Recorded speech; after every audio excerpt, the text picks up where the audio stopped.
মহারাজ আজি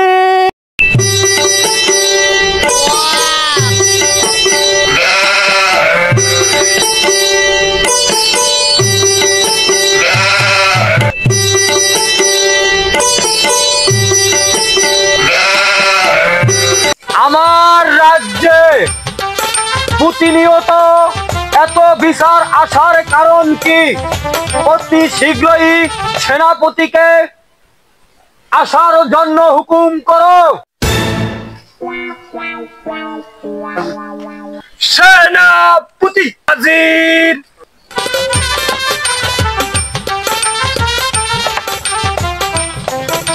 মহারাজ আমাকে ডেকেছেন? হ্যাঁ সেনাপতি, আমি তোমাকে ডেকেছি। সেনাপতি, আমি এই রাজ্য হয়ে এই রাজ্যের যত গঠন নিয়ে আমার আর ভালো লাগে না। প্রতিনিয়ত আমার দুয়ারে কেন মানুষ বিচার আচার নিয়ে আসে? কিছুক্ষণ আগে শুনেছি এক অসহায় গরিবের ধান কেটে কে জানি জুলুম করে নিয়ে গেছে। তুমি সেনাপতি অতি শীঘ্রই সেই জুলুমকারকে আমার এই রাজমহলে নিয়ে আসো। রাজমহলে এনে তার এখানে বিচার কার্যকর হবে।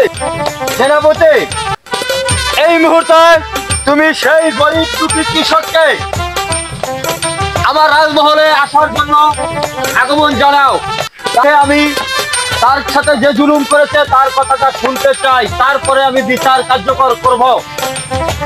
এখনই যাও, যে প্রহরী নিয়ে চলে যাও, যে ওকে ডেকে আনো। যাহা আজ্ঞা মহারাজ। প্রহরী আমার সাথে আসো।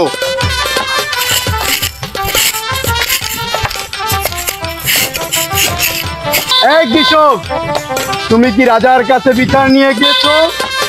জি সেনাপতি, আমি তো রাজার কাছে বিচার দিয়েছিলাম। তাহলে তুমি আসো, তোমাকে রাজা ডেকেছে।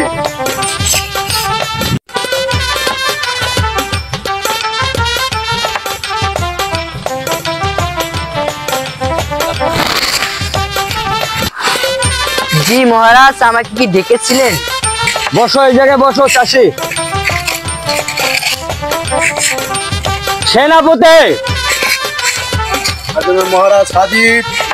এই দেখো, আমার এই মহলে এরকম অসহায় চাষি থাকতে যার একটি হাত নাই, সেই চাষির অনেকখানি জমিনের নাকি ধান কেটে নিয়ে গেছে।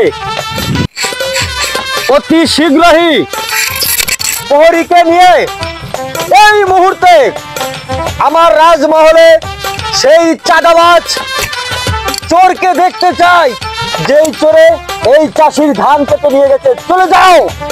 যাহা আজ্ঞা মহারাজ। প্রহরী তোমরা আমার সাথে আসো।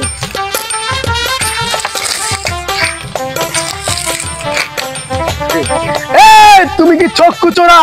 তোমাকে মহারাজ এখনই রাজমহলে ডেকেছে, আমাদের সাথে চলো। না, আমি রাজমহলে যাব না।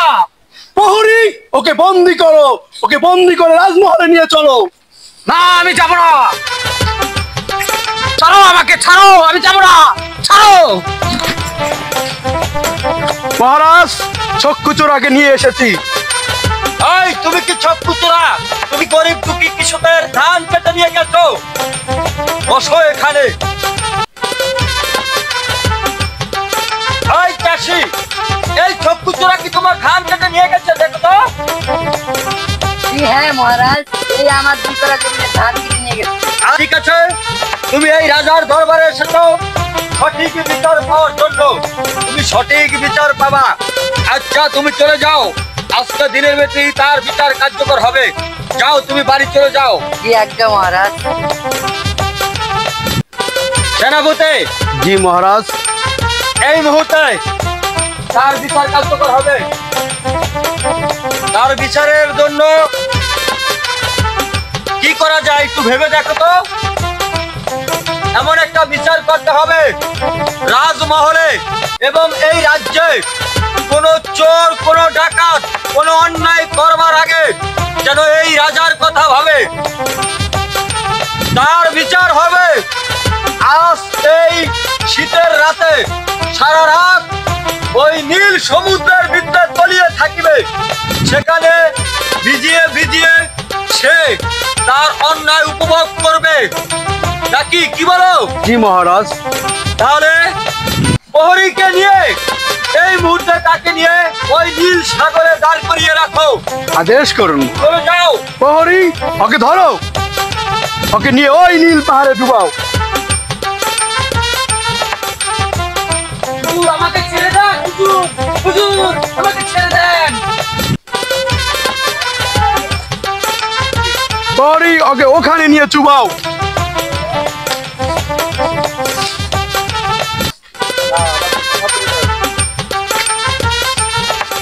রাজামশাই, রাজামশাই, আমাকে ক্ষমা করে দেন, আমি এই কাজ আর জীবনও করবো না, আমাকে ছেড়ে দেন রাজামশাই। তুই এই সারা রাত এই পানির ভিতরে খেলা থাকবি টোটোস, তাইলে তোকে শুলে জড়ানো হবে।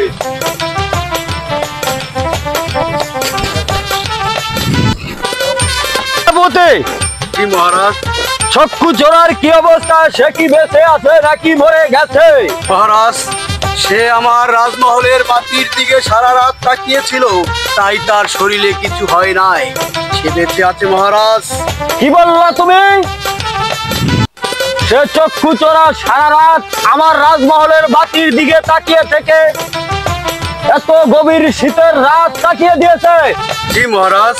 তাহলে তাকে রাজমহলে ডেকো, তার আবার বিচার হবে। যাহা আজ্ঞা মহারাজ। চক্ষুচোরা, তোমাকে মহারাজ ডেকেছে। মহারাজ আমাকে কি ডেকেছে? চক্ষু চোরা, তুমি এখানে বসো।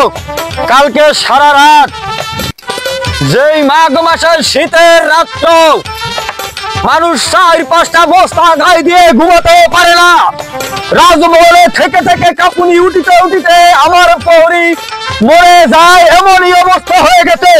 সেই শীতের রাত্রে তুমি ওই গভীর নীল সাগরে কিভাবে কাটিয়ে দিয়েছো, আমি সেই কথাটি তোমার মুখে জানতে চাই।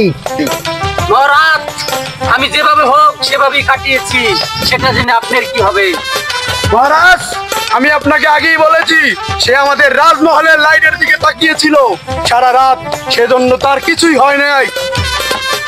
চক্ষু চোরা, তুমি অন্যায়ের কারণে আমি রাজা তোমাকে শাস্তি দিয়েছি।